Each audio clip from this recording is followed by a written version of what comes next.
Welcome to Acton Line, the podcast of the Acton Institute for the Study of Religion and Liberty. I'm Caroline Roberts, producer and host. When he was just 13 years old, Jimmy Lai escaped China to experience freedom in Hong Kong, and he grew to be one of Hong Kong's highest-profile media moguls. Through his work, Lai founded the anti-Beijing newspaper called Apple Daily and became an outspoken critic of the People's Republic of China. This solidified him as one of Hong Kong's most important pro-democracy voices. In this exclusive interview, Acton's president and co-founder, Reverend Robert Sirico, speaks with Jimmy Lai about his entrepreneurial work and his bravery in the face of persecution at the hands of China's Communist Party. If you like this episode, don't forget to share it with someone that you know that you think would also enjoy it. And all the resources for this episode can be found at blog.acton.org, where we've linked stories about Jimmy Lai's work and how China is currently silencing those fighting for democracy in Hong Kong.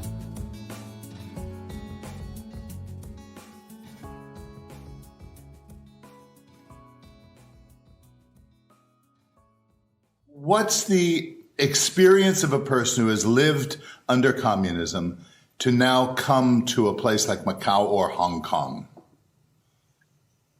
Well, I just remember the first day I went for breakfast, and I never saw so many things for breakfast.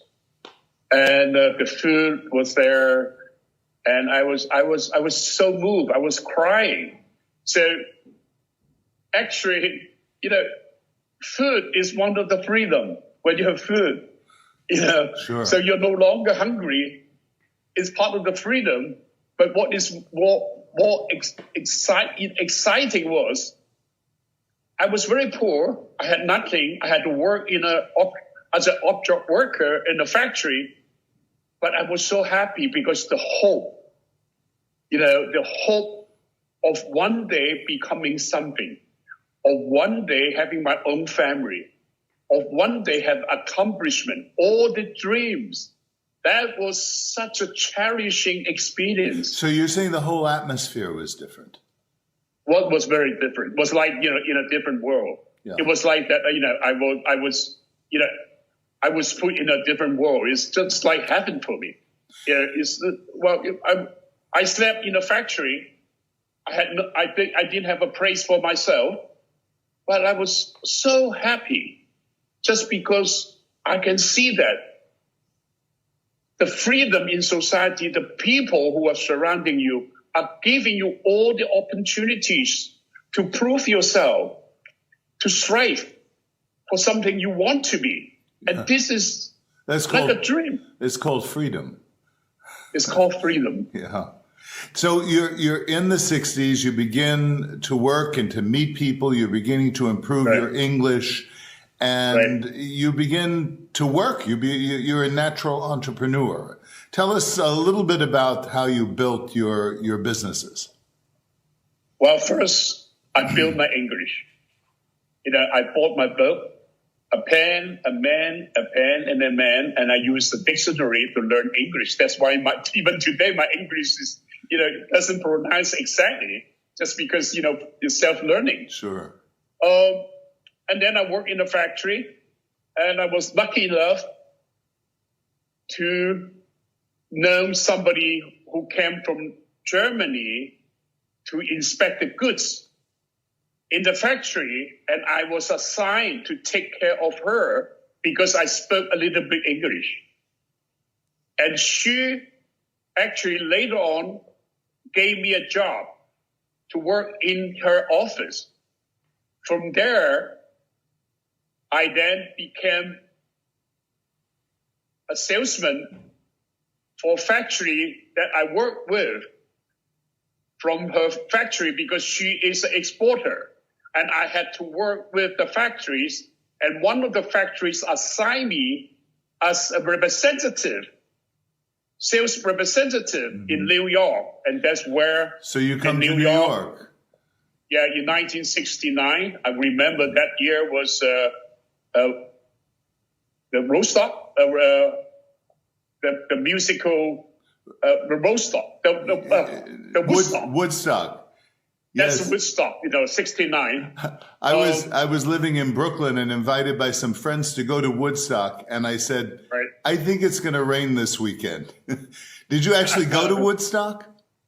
No, because we were about to go to Woodstock, we were on the way, but the New York gateway was closed. Right. In the middle of the way. The gateway, I remember, I don't know whether I remember wrong, because of the gateway, the New York gateway was closed, so we had to head back. Right. Yeah. No, the roads were full. So you're really kind of getting imbibed now in American culture. Yes. As a salesman, how do you shift from being a salesman to being an entrepreneur? Where does that begin? I think anybody who's risked their life for freedom is an entrepreneur. Sure. Somebody who takes risks. Yeah. There's no bigger risk to take than your life. No. Yeah. So, I think I think that, the risk taking is a very important part of being an entrepreneur. Mm-hmm. And I think that's just came natural after I escaped from China. And then you take opportunities that are in front of you. Yeah, I took opportunities, and I always break the convention. I always didn't follow what people do. I always thought, where's the problem? Not that how people are doing it. I always ask, what's the problem? If I can solve the problem, I'm taking one step forward. Right. I'm always thinking to ask people, what's the problem? I always thinking look for problems. And whenever I have a problem, I confront it. Even I don't solve it, I learn something from it. Mm-hmm. So solving problem becomes a way of me going forward. So every day, if I solve a problem, I take one step forward. Mm-hmm. And eventually, I went ahead. Mm-hmm. And you built a clothing retail business. Yeah. No, I actually built the garment factory. Oh, first the garment factories. Yeah. When I was 27, I had some money, so I started a very small factory, so-called factory. We do works for other factory actually. So just slowly, and from a small factory, I became a bigger factory, and eventually we became, well, if not the biggest, one of the biggest sweater factory in Hong Kong. But during that time, we were working for Polo, Ralph Lauren. Right. And I learned a lot from them about how they merchandise the goods. So I thought, okay, maybe I can do retailing. And I went into retailing and built Giordano.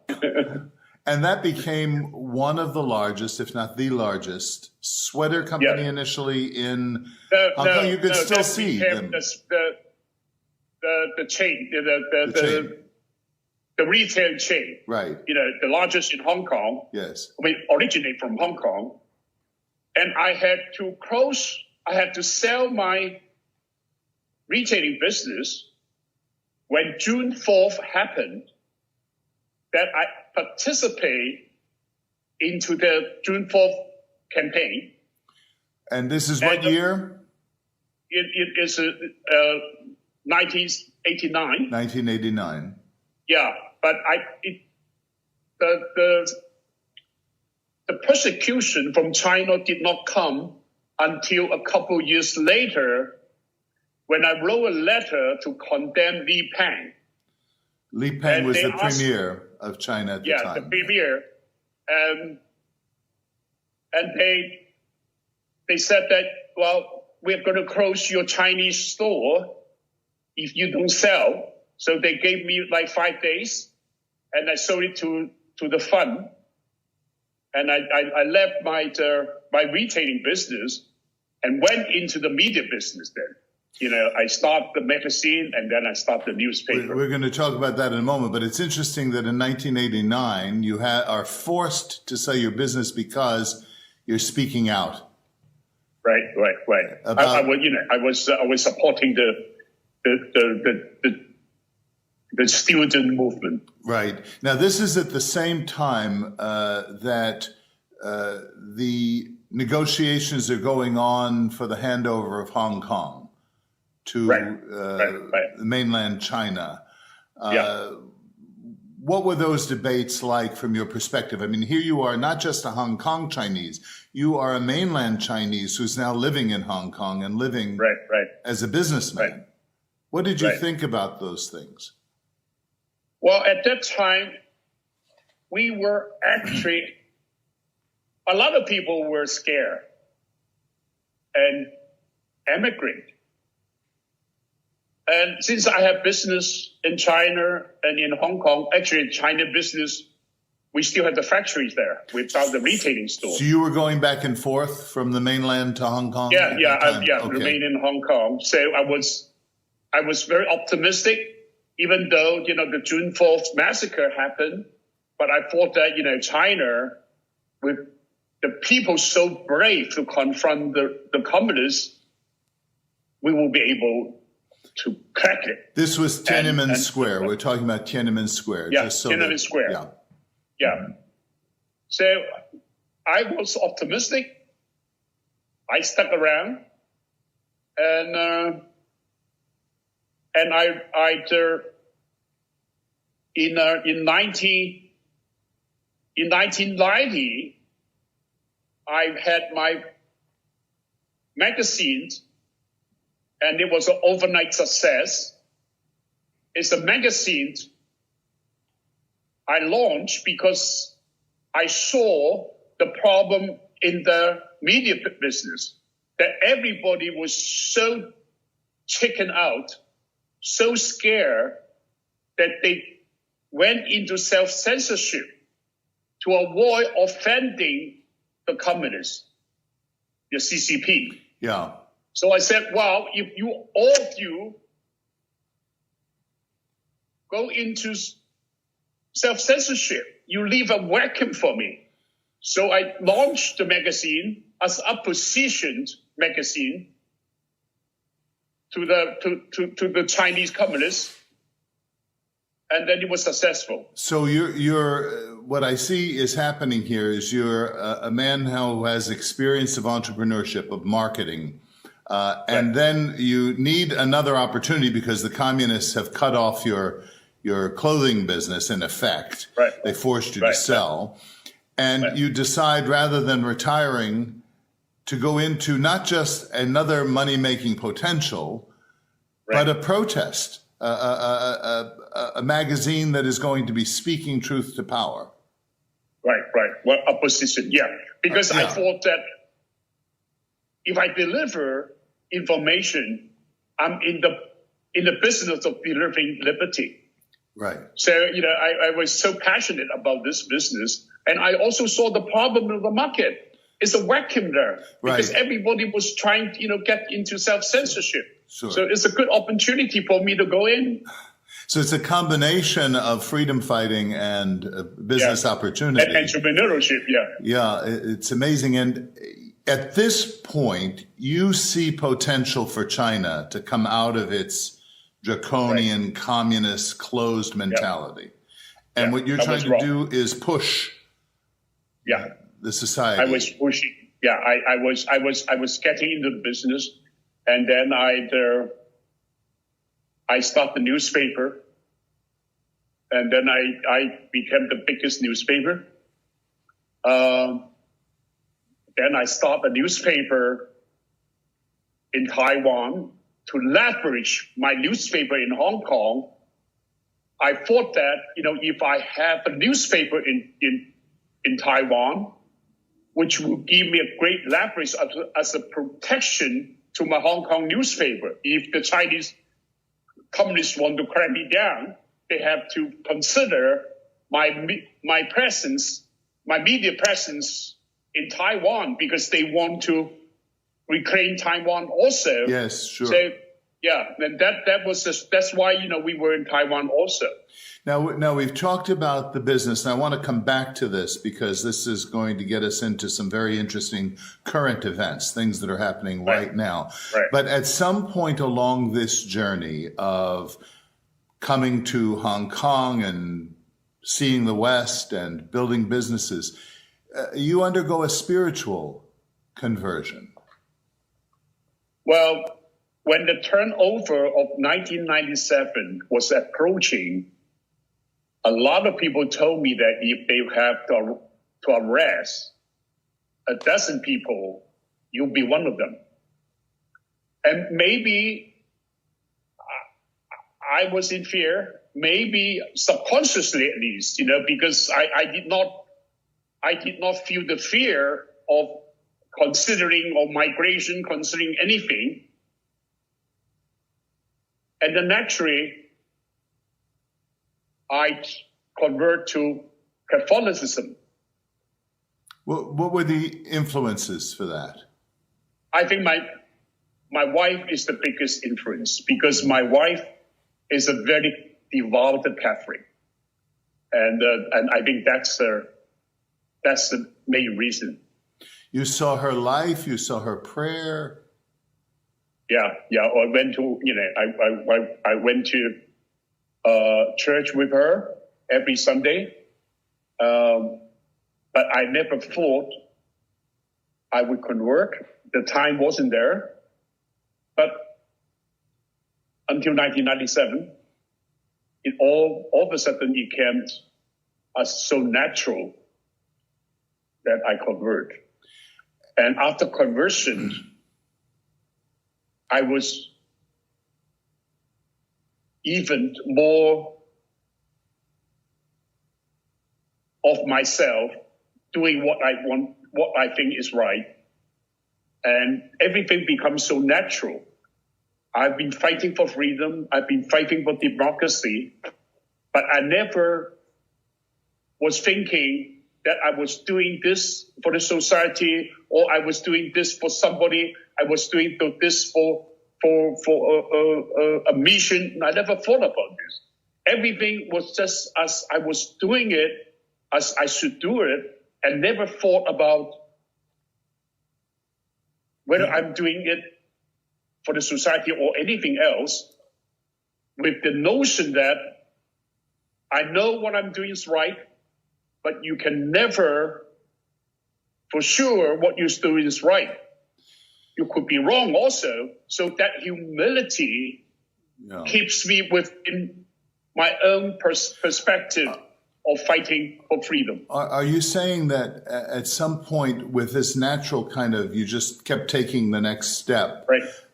Combining your love of freedom with your entrepreneurial technique, but then your conversion to Christianity gives you a coherent view, a philosophy of what you're doing and why you're doing it? And some strength, some comfort. Yes. Some knowingness. I don't know how to express it. Some knowingness, something that you just feel that is the right thing to do. Yeah. That is what I am. You sound like that is what I am. St. Augustine describes this. He says, "O beauty ever ancient, ever new."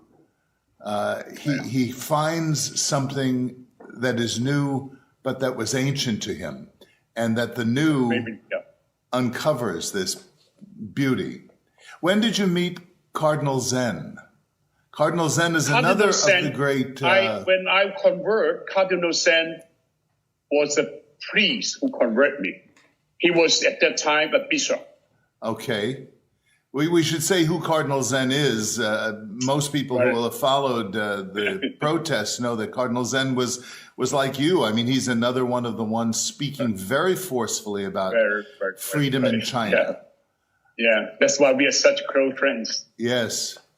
And he's been very outspoken and critical of the church's position. Presently. He's very mad about this. Yeah. He always say that, the Vatican sold out the underground church. Mm-hmm. And this is true. And he's very sad and very mad about this. Do you see some threats to religion in Hong Kong now? Have they begun? I know the business and anti-protest things. What about religion? I think religion definitely is under great pressure. You can see that a lot of priests, even some bishops, they are very pro-China. They speak sometimes for the Chinese. Even our other cardinal is very conservative, always trying to avoid offending China. The only one who speaks against China is Cardinal Sen, and that's why he and the other cardinal are not good friends. I'm not sure whether they speak to each other. Definitely always trying to avoid offending China. They are very pro-China. They speak sometimes for the Chinese. Even our other cardinal is very conservative, always trying to avoid offending China. They speak some bishops. I think religion definitely is under great pressure. You can see that a lot of priests, even some bishops, they are very pro-China. They speak sometimes for the Chinese. Even our other cardinal is very conservative, always trying to avoid offending China. The only one who speaks against China is Cardinal Sen, and that's why he and the other cardinal are not good friends. I'm not sure whether they speak to each other. Definitely, they are in a loggerheads. Yeah, I think when we first met, we were, at this point where we still thought China could come along. Right. There are opportunities, and now these recent clampdowns. Right. So you are now the CEO of a media empire in the middle of this transition. China takes over the governorship of Hong Kong. Well, I think China used to be in the back. Right. With an invisible hand. But he's pushing for more control of Hong Kong people. Now, China, with the Article 22, right, they misinterpreted, or they just interpret it in a different way, saying that the liaison office and the Hong Kong and Macau office are not the department under the Chinese government. Right. Because according to the Article 22, no department of the Chinese government can involve in Hong Kong's affair. So they just say that no, these two departments are not under the Chinese government. They're not the subsidiaries. Because they come in front and dictate Hong Kong's governing. When the takeover, the handover took place, there was an agreement for 50 years. Yeah, for basic law. The basic law. And that they would be two nations, one nation, two systems. One nation, two systems. And they begin slowly to interfere, to violate the law. Erode the freedom, to violate it. They use Article 23. Well, we don't go into detail because it's complicated. Sure. In 2003, and trying to suppress our freedom. 500,000 people went out and protest. They withdrew it, and then slowly they never cease in eroding or encroaching on our freedom and rule of law. There's the Falun Gong and other protests that begin happening, and they begin mounting in about 2005. Yeah, they read they renege on their promise of giving us universal suffrage. So we explore into the umbrella movement. I hear that you provided a lot of umbrellas for that movement. yeah. And then we failed, and then they tried to try to control the elections, the local elections. And then after they kill our legislators, the young legislators, more radical ones, and then came the extradition law. This was the real 2 million spark. people came out. Yes, this was the real spark now. Yeah. So after 6 months, millions of people went out to protest it. They withdrew it eventually. Now, because they failed on the extradition law, which can arrest us and ship it to China for trial. Now they use the Hong Kong version of national security law, which means they can always arrest, accuse us of sedition, subversion, whatever, so. And then try you in China. Well, it hasn't said the trial in China, but the law is the Chinese law. Yes. That means it supersedes our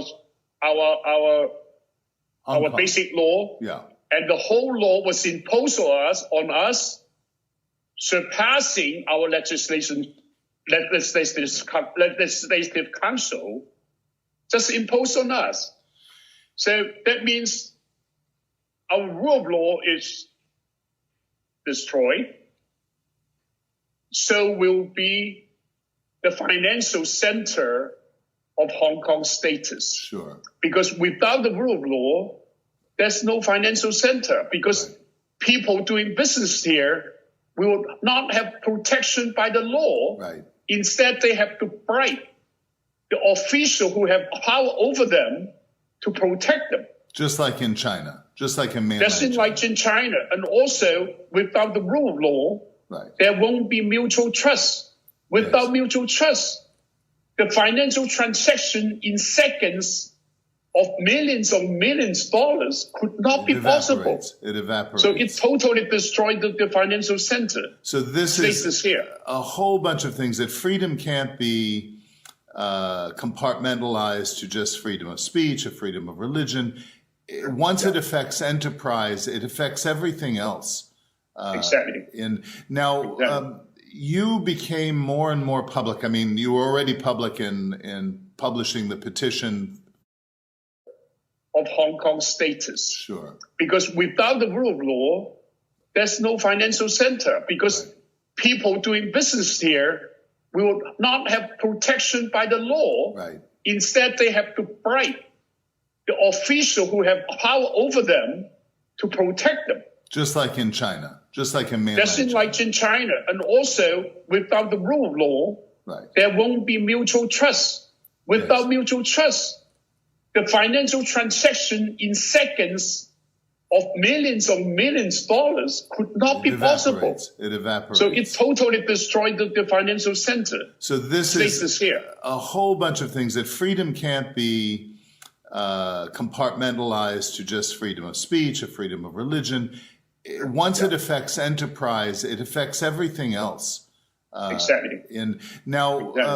You became more and more public. I mean, you were already public in publishing the petition and protesting. I remember photos of you at I guess it was the Yellow Umbrella March. You were in front of that.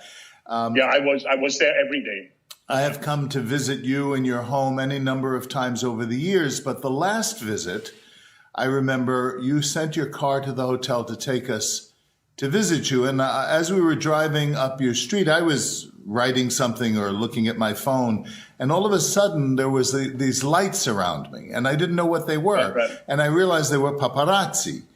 And so I thought, oh, well, we're going to the home of a very famous man, so they want to see who the guests are. And we went in. And then at dinner, you said, well, these are the Chinese police. These are right. just... Well, they work for them at least. Yes, because they've been there 7 years. Yes. The first 2 to 3 years, 24 hours. Otherwise, it's 8 o'clock in the morning to 10 o'clock every night. And they follow me everywhere I go. And I'm sure when you left our house, they follow you to the hotel. Right to the hotel. Take photo of you. But here's what I did. When I got out of the car at the hotel, they had surrounded us. Right. And usually in that circumstance, you want to get away from them. I walked over to them. And I said, I want to introduce myself to you, and I want you to, of course they didn't speak a word of English, or at least pretended not to. And then they ran away. Once I went to them to try and engage them, they didn't want to be discovered for who they were. Yeah, they just want to know who visit us. Yes. And intimidate people who came to visit us. Yes. So nobody dares to visit us. That's what they want. Now things have gotten much more serious and personal with you, especially with the whole extradition protests. Right. How many times have you been arrested? I've been arrested 3 times. I have at least 3 to 4 court cases pending, and it's very likely that I will have to go to prison. I don't know for how long. I was just in court today until quite late. Today? Yes, just today. I was in court hearing today for unauthorized assembly. So it's almost certain that they will put me in jail. And this is being directed by mainland China. Well, you never can prove it. I'm sure it's directed by mainland China, but you can never prove it. Because for illegal or unauthorized assembly, all they do is to penalize you for $2,000 Hong Kong or 1,000. They just, you just pay and that's it. Now I'm not allowed to travel. And they make it a big business. What they do recently, they arrest 15 prominent dissidents. Right. For illegal assembly. I'm one of them. Just to intimidate the people. Everybody else, yes. Everybody else who is moderate, who went on the street to protest. Yes. So if they can frighten this 2 million or more people, wouldn't dare to go on the street to protest again, so they can isolate those radical young men and handle them. Is it working? And that's the way. Is it working? Yeah. Is it working? Are they intimidating? Yeah, I think what is working is the national security law is actually frightening a lot of people to be more careful. So that's why, again, the most hit subject or search keyword in Google, in social media, is immigration. People are finding ways to immigrate. And luckily, we have Boris Johnson, the Prime Minister, say to us that he will give us up to 3 million BNO holders the British right of abode. Right. And this, I think, is a very great encouragement for people who start to fight, and if they can't win, they can have some place to go. Right. So then in the middle of all this, a few months ago, our newspapers and television screens were filled with these huge demonstrations, even in bad weather. And then everything shifted with the coronavirus. And this is not unconnected, obviously, to China.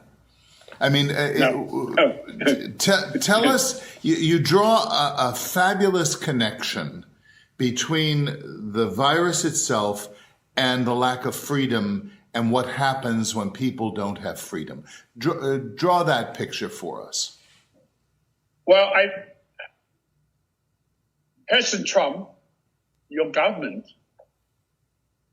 is threatening to boycott and punish the Chinese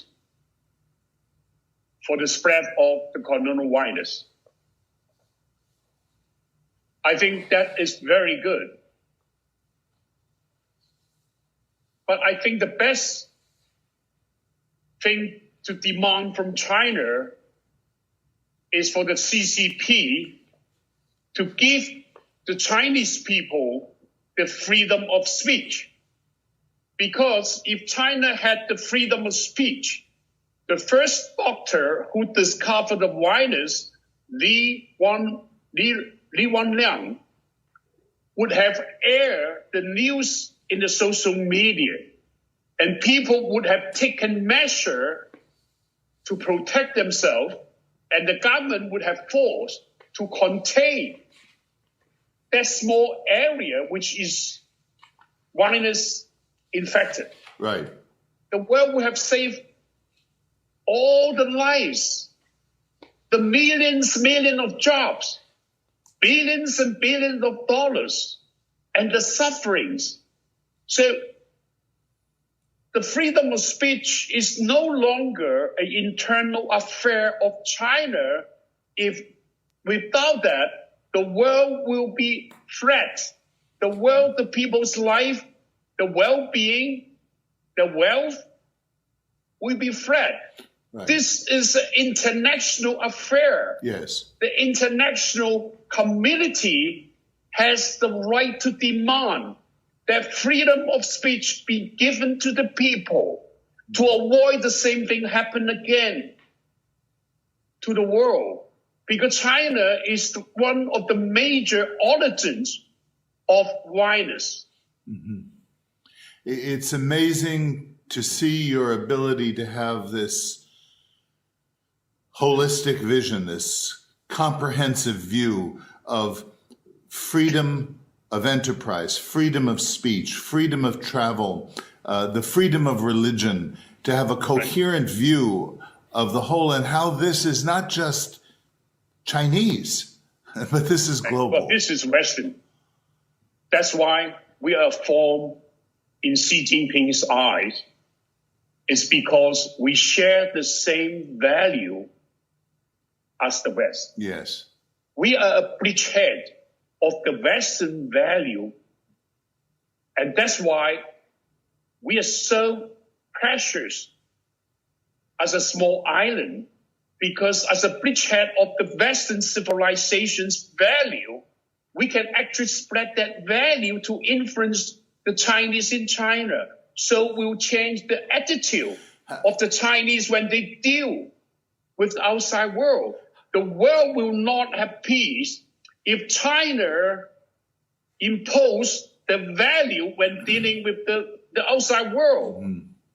And also when they become the biggest economy in the world, which they must become, because they're so big, they have so many people.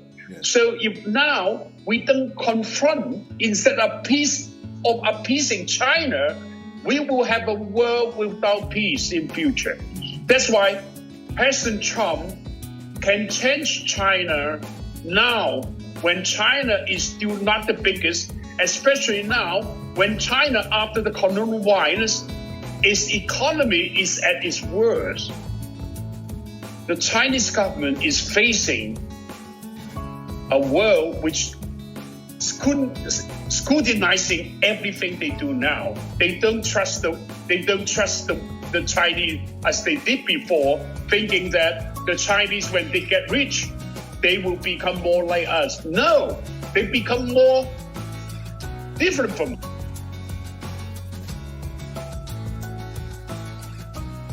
Thank you for listening today. If you like this episode, help us bring more attention to the show by sharing it with a friend or leaving a comment wherever you're listening. If you have a question for our team or feedback for the podcast, you can reach us at actonline@acton.org.